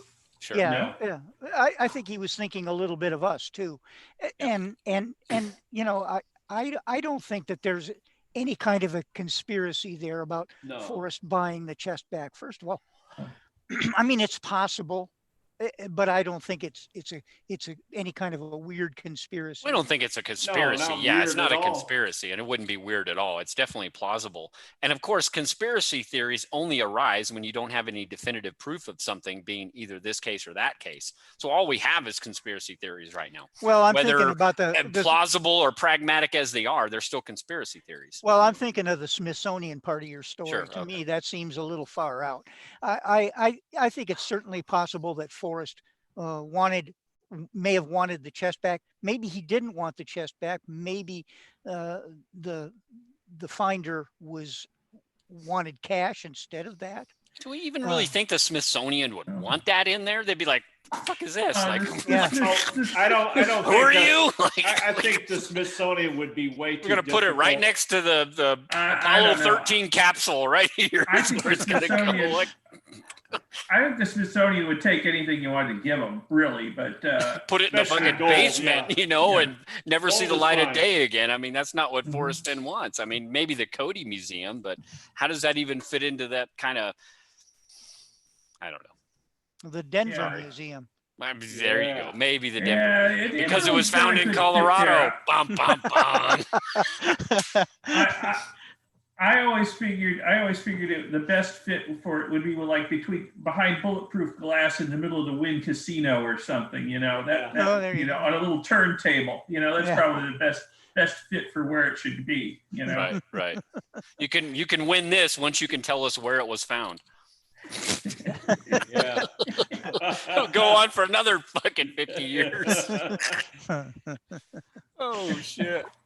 Right. No, I don't see it going in a museum. I mean, I don't see the appeal of that. I mean, I think it could go somewhere where I always like the idea of putting it somewhere where all searchers that have participated in this could come and see it and view it and actually touch it, have it put somewhere where people can physically touch it and say that they, this is what we chased after. This is it. And we could touch it. I don't know if they Something I could always touch thought. it. There'd be a lot of shrinkage over time, I'm thinking. Well, I mean, obviously just the chest, not the treasure itself, but just the chest, nothing. Nice. Oh, I like it. Yeah. I like that. And again, I mean, I think Dale, and I think you'll probably attest to this. A lot of searchers that if you asked them what they would do if they found it, a lot of people have admitted that they would rehide it and let the chase go on, or a portion of it, maybe not all of it. But again, that's the whole thrill of the chase, right? It's the chase we saw, not the Corey. Right. And that was my theory in the beginning when this was first announced as found. That was my theory about why it wasn't announced where. Yeah. Perhaps the finder was going to hide some of it and let people continue looking. But that doesn't seem to be the case. No. Well, I think that would dramatically change the value if it's not in one package. Yeah. And so just a business decision would be, hey, leave it alone. I know you're just brainstorming, Dale, but I think the guy just wanted cash, and it's way easy to deal with cash. He can avoid the IRS is probably the most obvious thing he's trying to avoid. I don't think so. I think, what do you think if you give the guy cash, then he does have IRS problems. I mean, the treasure itself isn't worth anything until he tries to sell it. I mean, What if it's like an inheritance though? What if that cash is in the way of an inheritance where he gets he or his family or whatever? I don't know. This is all just conjecture. We don't know anything. The only way guessing. he could get around it is if Forrest, gifted the money to him, as part of Forrest's gift exemption, as I understand the tax like code. a finder's fee gift. Like, hey, here you go. Again, you found Dale Neitzel's wallet with pictures of Cynthia in there, and you get it. Yeah, but then we're back to my problem of the treasure's back in Forrest's vault, and it's all the conspiracy theorists can say it never left, Or it gets rehidden out in the Appalachian Mountains somewhere. I mean, Shiloh takes it. Oh, and that would be hides it in a nice. special spot, That's a lot closer to me. That's right in your now. neck of the woods, exactly, right? Hey, well, what if I'm going to throw out a completely different idea about why this picture exists. Here comes the explosion. Here comes the explosion. It's just an idea of why Forrest was sitting there in the room with the chest and looking over the pieces. So I'm let's say I'm the finder. All right, I call up Forrest on the phone. Yeah. And I say, Forrest, I found your chest. And Forrest says, okay, where was it? And guy explains where it was. And he says, okay. He says, why don't you? And the guy says, I'd kind of be interested in having you look at it. I'd like you to tell me some things about some of the pieces. Forrest says, okay. And they agree on a way to exchange. Maybe the finder isn't even in the room when that happens. For instance, Forrest says, let's talk to an attorney. It can remain attorney-client privilege about your identity. You bring it to my attorney. You guys work that out. I don't know what time you're going to arrive with it. You leave. I will come by when my attorney calls and says, you're not around anymore. And I will look at the treasure. I will take some notes, maybe even shoot some video. And that material can be yours along with the chest. Then I'll leave. And then you can call the attorney and make a return trip to pick it back up again. Well, definitely plausible. I think that's definitely may have even how it went down. I mean, who's to say who suggested the idea of meeting in an attorney's office if that's where the pictures were actually taken? I mean, right. I think a lot of people have pointed out, and I agree with them, that the pictures look like it's like a safety deposit box vault in a bank. Where you get the table where you can take the box out and you can go through it, put in things in, take things out. That's what it looks like. Sure. Yeah. But I prefer I prefer, if I were going to do it, an attorney, because there's that client attorney relationship. Well, the attorney could have been present. Oh, absolutely. Yeah. And took the pictures maybe. Sure. But well, I have another theory about that too, but I don't think it went to a bank. And the reason I don't think it went to a bank is because we've not heard any tellers exclaiming Forrest was in here with the treasure. And I don't think bank people could keep that secret. I Fall mean, under some Well, NDA. Yeah. how you're assuming this is like in Santa Fe or someplace where they're going to recognize Forrest. This could be back east for all we know. Yeah. You know, oh, Yeah. no, We don't know where it was. Yeah. We no, don't know where that no, happened. but logically that doesn't make any sense. Forrest very rarely even leaves his home anymore. I mean, he's not going to get in a plane. I think and he would fly leave his anywhere. home for this. I don't might, think yeah. so. No, I don't think so. I think he would have. Yeah. No, he wouldn't have. We've got a COVID problem. We've got all kinds of reasons. He's not going to infect his family. He's not going to take the chance of making Peggy sick. There's Yeah. no way. That's a huge stretch. Yeah. You got a good point there. Yeah. It, Yeah. it That's a happened. good It point. happened in or around Santa Fe. And what's more, I don't think Forrest drove himself. Yeah. Forrest rarely drives anymore. He doesn't back out of the Harry's place very well. He almost ran into somebody. I can Well, tell yeah, you that. It would have been Shiloh or Zoe that Sure. drove him to Yeah. this place, Yeah, and more than they likely could have Shiloh. taken the pictures. I think you got a good point there because of the whole COVID. That definitely changes things Yeah, up. That that he does didn't change travel things. very far. Yeah, absolutely. So maybe the finder came to him. Yeah. Oh, absolutely. If I found the treasure, I don't care where I found it. I'm not going to take it home first. And that makes I'm gonna sense take it of to him Forrest saying that first. he met the finder. Yeah, that definitely makes that scenario way more plausible, if not pretty convincing. Thank you. I won one. Yay. Yeah. Finally, you came But up you with a totally theory that lost makes the sense. Cynthia bet. You totally lost the Cynthia one. Oh, she's going to be so mad at me. Oh. No, she's Yeah. going to be mad at you, Sean. She's Yeah. gonna be mad at me for the 200 emails she's gonna get here pretty shortly. Yeah, I'm trying to also figure out what actually do we know, a month and a half later. What do we know now? We don't Do we know anything. I mean, We he don't. has admitted that it was under a canopy of the stars, possibly hinting Yeah, at that covers a lot of territory. yeah, Sure. yeah, that it definitely does. But that doesn't make any sense to me. If he told Cynthia that the treasure's location is in the sun part of the day, but the treasure chest is not, then how the fuck can it be under a canopy of stars, out in the open? Then to me, it means it's Decall, kind of like you had thought. It may have been under some kind of flagstone, like we see depicted in the Too Far to Walk when he was with Charmaine Allred, when they were, it could be that, it could be something else. I mean, everything, trees, everything else, mountains are under a canopy of stars. But if it was buried, technically it wouldn't have been under a canopy of stars. I'm not saying, I don't think it was buried. By the pictures, I think that there was a lot of dirt around it, that I think that water and time and erosion and everything else made it look that way when it was found. But I don't think it was completely I don't buried. think it was The buried pictures either. No. the pictures just doesn't make it look that way to me. I could be completely wrong. I'm not an expert. I'm not a PhD in dirt analogy and erosion or whatever the fuck you want to call it. But it just doesn't look that way to me. It really doesn't. But we don't. Yeah. We don't know anything definitively. I mean, A lot of people were saying, No. it's in Dinosaur National Park because it says, come sleep under a canopy of stars. And I'm like, okay. Oh, geez, yeah. Yeah. I was trying to decide, does that mean that the cover of Once Upon a While is the treasure location, that's showing all the stars? Possibly. It's definitely interesting. It's definitely an interesting coincidence. And you notice there's like 3 or 4 pictures in The Thrill of the Chase with the nighttime scenery. We've always been fascinated by that. Surviving Myself, Gypsy Magic, the epilogue. You could even say in Field of Stumps, yeah.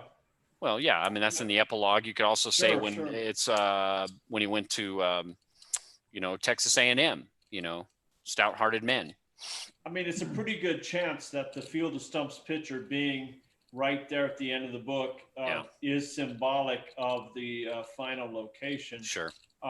Which maybe the Field of Stumps would be canopy free, in a clearing all again. speculation. Yeah, all speculation, of course. Yeah, it's all speculation. Yep. See, that's Yeah, and I think when you contemplate where it was found, you can't neglect the fact that this special place was where Forrest was intending to end his life. Yeah. So, Right. you know, Remote, I mean, yeah. it needs to be remote. Yeah, I think. I don't think he wants his smelly old decaying body, you know, attracting tourists in Well, he said it middle of wouldn't be Yellowstone. found. It wouldn't be found easily. So Yeah, it wouldn't or be stumbled upon. accidentally, yeah. even So after it's- he died, yeah. yeah. Which is, like you said, Mike, you know, the bells and jars were meant to be stumbled upon because they were hidden. There was no poem Well, leading that you was precisely to actually Dale, I think, said that. Oh, Yeah. yeah. I mean, those things were meant to be stumbled on in 1,000 years from now. This thing was meant to be purposely found. It wasn't meant to be stumbled upon accidentally. It was meant to be purposely found, you know, and led to. It had to have been in a remote location that a person would not normally go to, you know, and he said that recently, and I thought that was a big, not a revelation, but a kind of an obvious thing when you looked at it, why it was a place that is no place for the meek. He didn't give us any poems leading to the bells and jars, but he gave us a poem leading to the treasure. And that leads me to believe, and I've said this, and I know I beat this drum a lot, that I really think that there was a water crossing in the path from, you know, where you started or where the correct starting point was to where the treasure chest rested. And I think that's why he never ruled it out, even with all the deaths that we've had in not all, but at least 3 definitive deaths we've had due to water, you know, failed water navigations, that he didn't rule it out.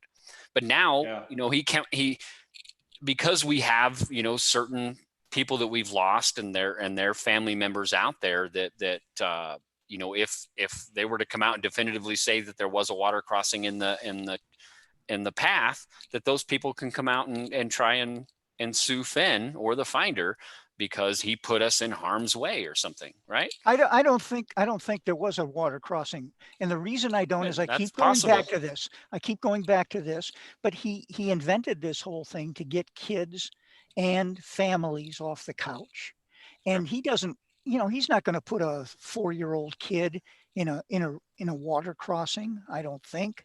That just doesn't logically, again, make any sense to me. This was for them to have fun. It wasn't a test of skill. Yeah, a more difficult water. Well, he's also said, and I'm not trying to stand my ground on my belief here, but he's also said, you know, that I've never said a child could go to the treasure chest because a 3-year-old girl would need help getting there. You know? But not that she couldn't get there, but she would need help. She would need but help. a 3-year-old needs help doing a lot of things, you know. So, but we're talking about a man who spent his life, you know, fishing in rivers and mountain lakes. Is it not plausible that the man would also put us in the exact position and place and time that a river would be the safest to cross? You know, he would think, if he's thought about everything, you know, and in my interpretation of the poem Clues, that starting point put me in a very specific point along the Arkansas River where it was the widest, thus the shallowest area to cross. And that's why, and again, no place for the meek for me was that physical water crossing, but it was at the widest and the shallowest spot along the Arkansas within Browns Canyon. And trust me, and in 2018, when his gut feeling, I didn't even get my ankles wet crossing one of the most major rivers in the Rocky Mountains. It didn't even come up to my ankles in 2018. Walked right across it. Now there's been years in 2016 where it was up to my waist, but I always checked when I was going to go out there what the CFSs, what the water level, everything was, and would plan my search around that. So generally, you know, there was points in time where it wasn't a good time to go out there and search unless I wanted to go all the way down to Stone Bridge and walk, you know, up from there, you know, which was like a 2 or 3 mile hike. But Sean, where was there any indication in the poem that told you what time of year? No, there was never a time of the year. You know, there was never, it was always your effort will be worth the cold. But you as a wise searcher would have to realize, again, I've always said there's more than one way to skin a cat. Just because his most direct route that he took in 2009 or 2010 may have been that water crossing. And even at 79-year-old 80 Fenn could have crossed there. I mean, he spent his whole life, you know, in rivers. He knows where the safest place is to cross. He knows how to cross a river. Again, and the whole too far to walk book, he shows a picture of him, Dale, that you took, of the water, and then he puts him holding a stick, almost as an indication that a potential water crossing is available. When have you ever seen Forrest Fenn out there walking with a cane? I've never he's seen him talked walking. about waders. He's got many pictures. He's of never the, ruled out water crossings. Rubber boots. Yeah. And you say water crossings. I mean, if you go out into the wilderness any distance, you're going to have to cross, little streams and whatnot. And yeah, those little streams, they might just have a little trickle in the bottom of them. But if it's been raining upslope, it may be a torrent. You have to use a little common sense, in your search. If you're out there and it's been raining and the creek is high, don't try to cross it. And one of those clues for me was maybe a trickle. And one of those clues for me was your effort will be worth the cold. And I said this years ago, the only thing in the Rocky Mountains that is cold year round is water. Not necessarily. That's in my belief that is.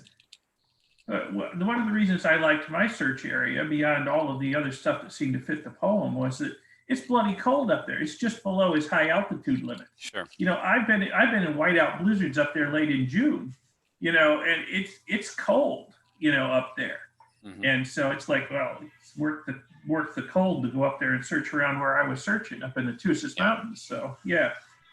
Well, I mean, that's all, again, cold is completely subjective based on your life experiences. If you're an Eskimo living in parts of Alaska.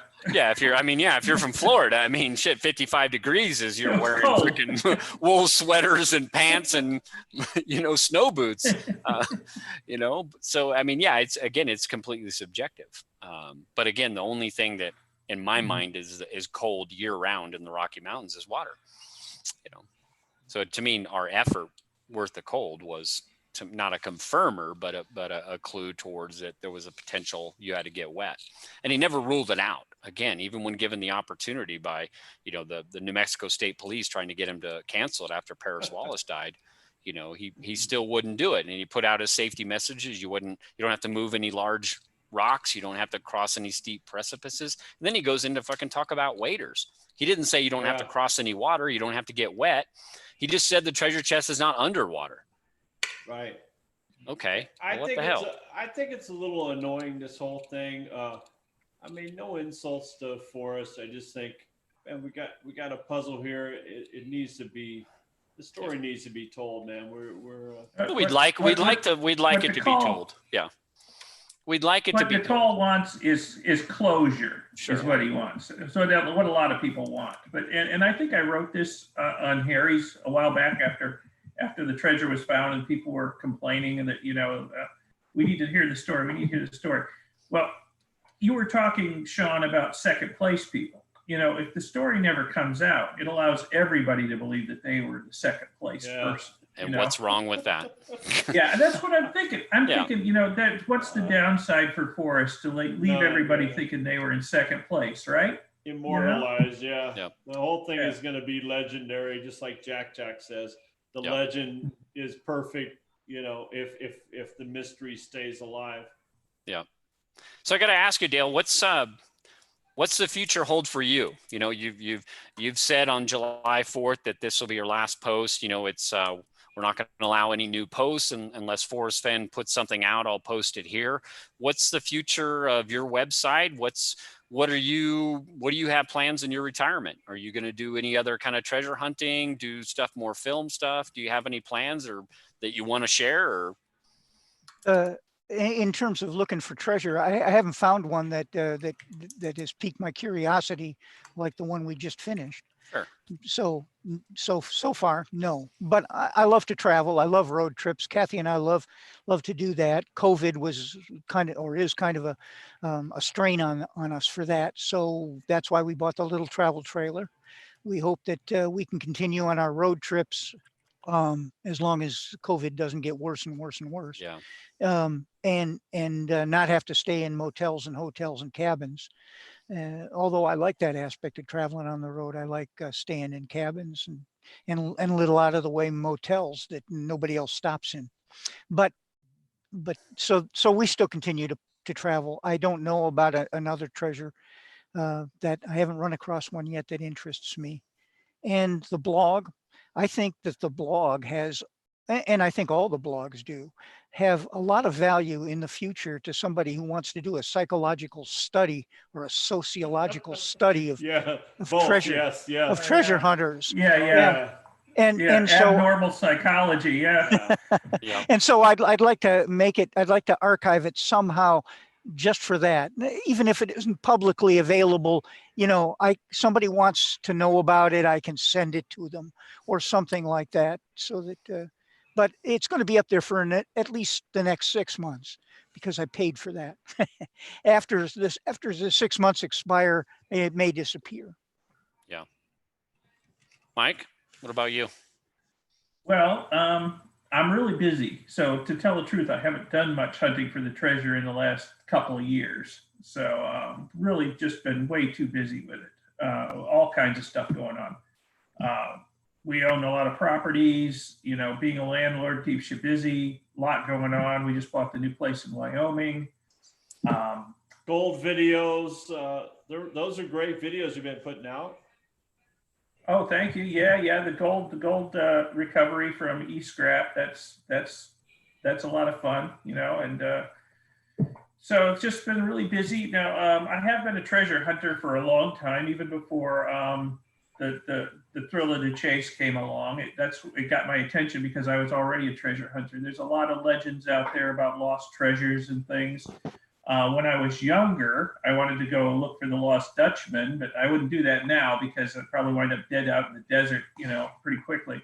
But there's lots of other lost treasure, you know, stories out there. Some of them pretty sketchy. I don't know how much, you know, truth there is behind them, but there's a lot of others that seem like there's some truth to them, you know, like missing payroll wagons and things like that, and Indian attacks on convoys and things like that. And I've looked for a few of them over the years, and I might do that again a little bit in the future. Yeah. You know, my uncle found some gold coins. They researched an old stagecoach hand thing, and they found a handful of gold coins. The guy, my uncle, literally ended up dead a few days later over it, and possibly one of my cousins killed him. It's kind of scary. You got a rough family. Yeah, I got a redneck family for sure. You're wearing the right color hat to be in that kind of family. Yeah. Yeah, you got a dead neck family, not a redneck family. So what's in store for you, Decall? Oh, well, I'm just going to keep doing my welding school.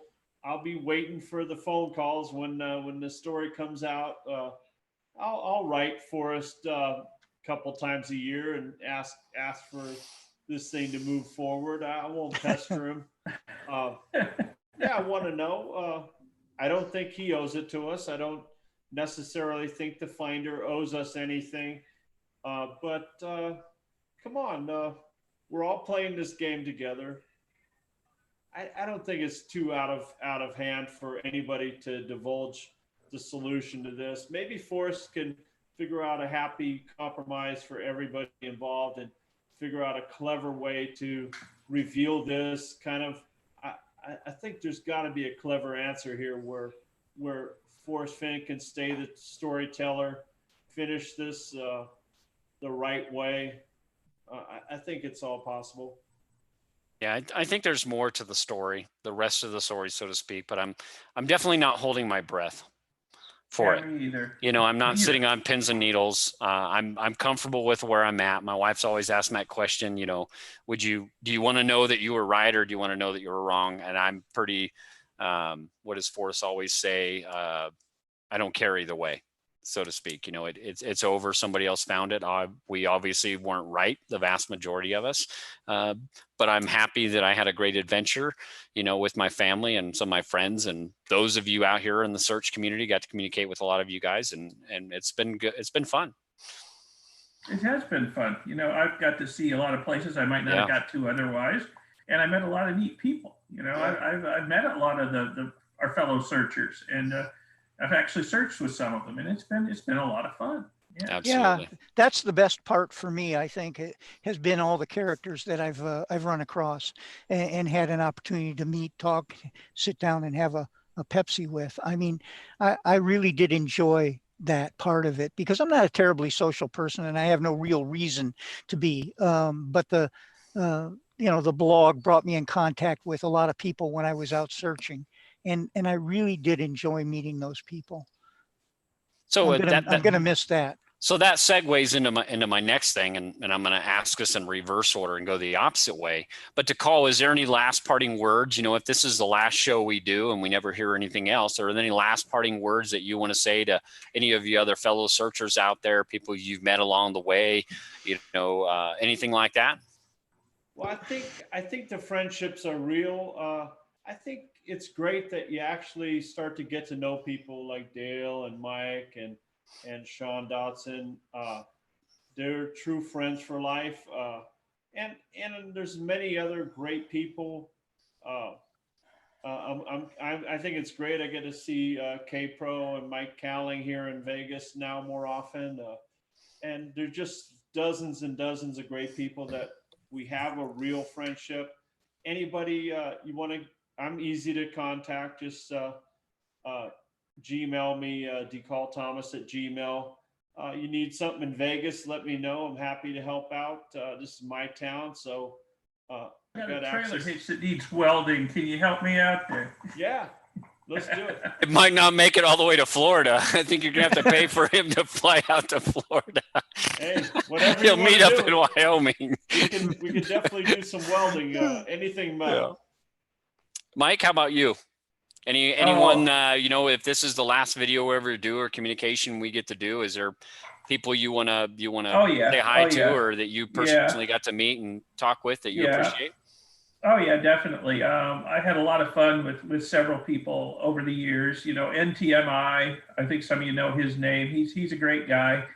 I won't say his real name, but just in case he's being incognito.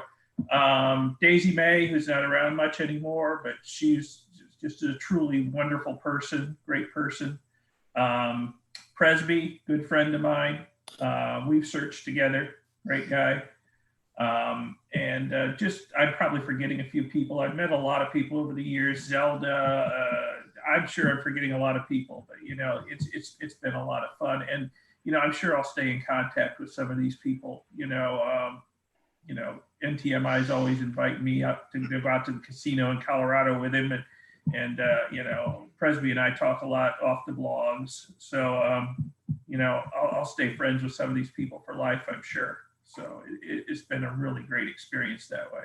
Let me know when you're going back to Concho. That's our family joke. I'm going back to Concho. Yeah. Well, I was supposed to get out to Concho in April, but of course COVID came along. Oh, I got a truck parked in long-term parking at the Sholo Airport, not far from Concho. By the time I finally get out there, the battery will be dead. The tires will be flat, probably. So. Well, now that everybody knows where it's at, they will definitely be flat, Mike. There's gonna be some people coming. Every truck in the Sholo parking lot is gonna be flat tires now. I guess all the tire shops in that area will be thankful for you. Dale, what about you? You had some final parting words there over on your site that caused a little bit of a explosion, so to speak, on some other places. But any last words you have? If this is going to be the last YouTube show you're ever on, or whatever? I think so. I know. The thing that baffles me the most is there have been some wonderful people that I've gotten to hang out a little bit with. Digging Gypsy. It baffles me that if it's really where I think it is, how in the hell Digging Gypsy did not ever find it? I mean, that woman has traipsed back and forth across that Hebgen Lake area. I mean, unbelievable looking under. I just can't believe that I think she was on the wrong side of the river. That's all. Do you? Well. She didn't think that was a water crossing, apparently. And inside the park, my God, Cynthia, how in the hell could you possibly hide a chest from Cynthia? Yeah, she's smart.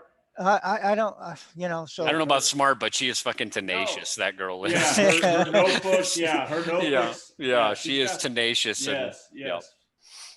So I'm gonna miss those people probably the most. And Desert File, whatever happened to Desert File? He just seemed to drop out, but he was so aggressive in the beginning and so sure of where it was up there by the shaman in Colorado. It just seems remarkable to me that he could just evaporate from my life. But he's probably back in Death Valley, hanging out with the yeah. vultures. Did you read that book of his? Part of it, yeah. I'm just amazed that place is so awful. Oh. Yeah, I had a hard time getting through it. You know, I mean, he put in more swear words per square inch than anybody I've ever met. What about you, Sean? You know, it's I've enjoyed this chase a lot. I really got into it, like I kind of told everybody, because it was that missed experience with my father. I always said that my father hid a kind of like a time capsule up behind my grandmother's house when I was a kid, and always told me about it, and I'd always bug him every time we go to my grandmother's, you know, that, hey, let's go look for that thing. And there was always an excuse that he never could. And unfortunately, I lost my father in 2013 and never got to have that experience with him. So when I heard about this treasure hunt, just by a clickbait, it just kind of reignited that spark and that belief of hidden treasures out there to be found. And it was something that I believe was actually findable in my lifetime and in Finn's lifetime. And actually it was. But I thought I believe that we were all on, even par. And I still believe that we all had an even chance of finding this thing. And that's what was exciting about it. So it reignited that spark in trying to find this thing with me. I got pretty passionate in this thing. I'm a pretty passionate person, and that came out a lot of times when, heated things came up and certain people said things or did things that I reacted to. But hey, I'm a passionate person, and that comes out. And when certain things happen that crossed a line, in my opinion, I had to make some gut calls on that, and that caused me a friendship with David, and potentially, a friend there. But I had to make a stand and do something I felt was right. That happened several other times in the chase when people did things that just didn't sit well with me. Right or wrong, that's just me, and that's how I was. So that passion came out a few times, and I don't regret any of that.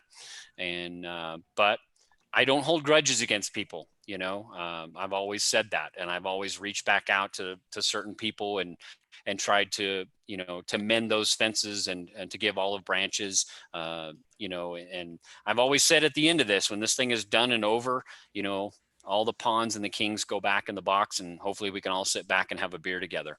And I still have that open to all those people, I've had issues with in the past. I'd be willing to sit down with anybody and have a beer, and we can laugh about it now, because this thing is over with, and we were all wrong. Bro, we were all wrong, and it is what it is. But we don't know until this thing is said. We don't know where it was. Well, some people were more wrong than others, so Hey, and I'm fine with that. You got to follow your heart. You follow your heart. And that's the best you could do. If you're not following your heart, you're not true to yourself. So if I'm 100 miles off, or any of us for that matter, 100 miles off or 1,000 miles off, but you're true to yourself, that's the game, right? We play it. Absolutely. We play the game. But I've got to say, and I told you guys this in the email, I can't think of 3 other people. If this was to be the last show we ever did on the flip side about the treasure hunt or whatever, I can't think of 3 other people I would rather have a show with. We've had a great time together. We've had good laughs. Nice. We may not all agree on, the poem, and obviously there's never been any fucking consensus on anything. No. But it's always been fun. We've always had a good time the 3 times we've been on together. And I for one hope it's not the last of the flip side. I'm hoping maybe you can transition into something else, because I think you do a good job, Thank you. This sort of thing. Cool. Well, I appreciate Sean that. has real talent for being concise and memorizing every dang quote by Forrest. It's been awesome, Sean. You're the only person. You're the only person I know, Sean, who's got that book memorized front to back. I can't believe before or after I burned it. I don't know which one that was. No, I've talked with the kids a lot. My kids, I always do little treasure hunts with my kids. You know, we go out and you we go do? to certain areas, and I go there like a day before, and I leave little things for them, and we go out there and we hunt for them. And I've kicked this idea around about doing a local, not like the Jingle Bell Rock, anything like that, but more of like a Facebook group that's local here in Farmington. That I get little kids involved, and it's more where my kids go and hide the stuff, and then we figure out the clues together, and then they put the clues out, and it's just for more kids like their age. It gets them involved socially, gets them kind of, out there and people getting to know them and do fun stuff with other kids. So I've thought about doing something like that with my kids that gets them involved in doing some fun stuff. I'm not a big, again, guys, I've never really been a treasure hunter. It's always intrigued me. Like, I don't know. Have you guys watch World War II Gold on History Channel? Any of you guys? No. No, I haven't seen shit. it. Is that about If any all of the you guys, Nazi- I don't want to. Yeah, the it's Nazi no. gold or It's whatever? the Japanese gold that was hidden by Yashimito, or I'm probably messing up his name, but they're on an island out there. And this end of this last season, they've been drilling this hole 900 feet into the wall, into this mountain, because they had these magnetic hits in there, and believed it was in this area, that they actually found something. So it's just, and that was the end of this season. So it's very intriguing. So, I mean, if you need to go watch it. It's very cool. I like it. Nice. That stuff I like to watch, but I've never really been a big treasure hunter. But now I want to do something with my kids, and, Finn has re-sparked that part of me. And I don't want my kids to have that throughout their life, that they never got to find little hidden treasures and stuff, or pass that thrill on. So if I've learned anything from Forrest, is to kind of pass that thrill on to my kids and have a good time, and to other kids that are out there in our local community. So not a big thing, little trinkets, maybe a little bit of money. It's hard to live up to the thrill of the chase, But it's not about the Corey. It doesn't matter. Yeah. It's that thrill of the chase for the kids. And I want them to, Yeah, I want my true. kids to be part of that. I want them to have fun. It's not about what's hidden out there. It's just finding Right. that which is hidden. So, Hey, Sean, Yeah. you're a great guy. You really are. Thank I you. think you having fun with your kids like that is really great. And did I tell you that we went after Japanese gold at one point? I don't believe you told me the story, but Yeah, tell Please me. do. And full. No, it was in a submarine, a Japanese submarine that was crossing the Atlantic. It was on its way from Singapore to Lorraine, France. And we had broken the code during World War II. We had broken the Japanese naval Yes. code. We Yep. knew exactly what was on this boat. oh, They were wow. going to pay off some of their debt to Germany, and it also had some radar information. Radar was kind of new at the time, and so we wanted to sink this thing. We wanted it not to make it to Germany, and it became Yeah. a huge effort. And they did sink it, although it was pretty hard to do for them. But at the last second, they managed to sink this thing, and then in '95 we were contracted to go find it. And we did manage to find it, but again, it was a last minute thing. We thought we were in the right area. We had cross references. Yeah, it looks better Yeah. like that. We had cross references. The U.S. fleet had taken a sighting on where this submarine was when it was hit. There was a German submarine in the area, and they had figured out where it was, and they took a reading on it, and all this was in a logbook. And where Wow. they crossed was where we were going to search. Yeah. Back and forth. Brilliant. It turned out to be 3 miles deep. That's deeper than the Wow. Titanic. Oh. Yeah. So we're out there trolling for this thing, with side scan sonar, and we're not finding anything but bottom. Nothing. So the guy in charge of this outfit calls up this company in Baltimore, Maryland, and they specialize in renavigation.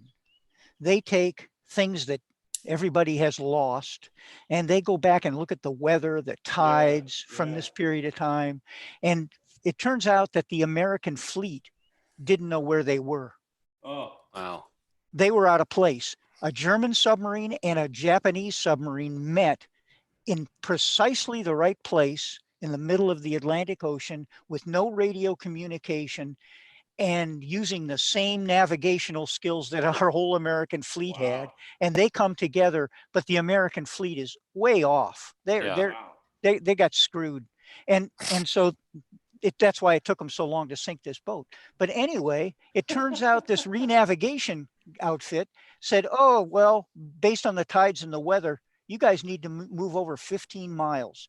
And they put a new X on the map for us. We moved over 15 miles. Wow. And on the first pass, there it was. Bam. Wow. Unbelievable. Wow. What'd you That pay for a service like that?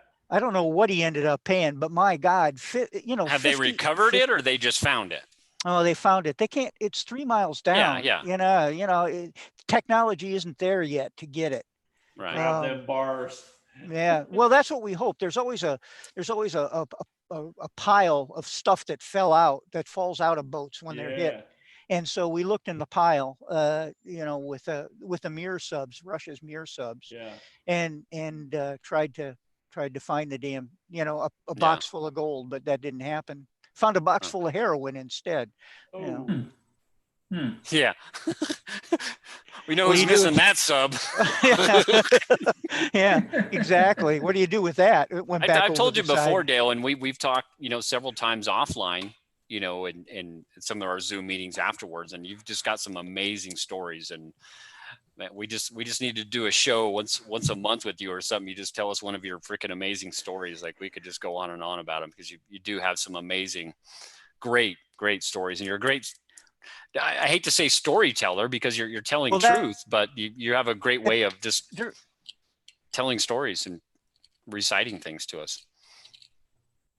That was the event where I first heard about Forrest Fenn because I was with Creighton Fenn on that trip. Yeah. And that was where I first heard about Forrest Fenn. So it was that trip that actually led me into the chase. Yeah. Wow, you did find the treasure.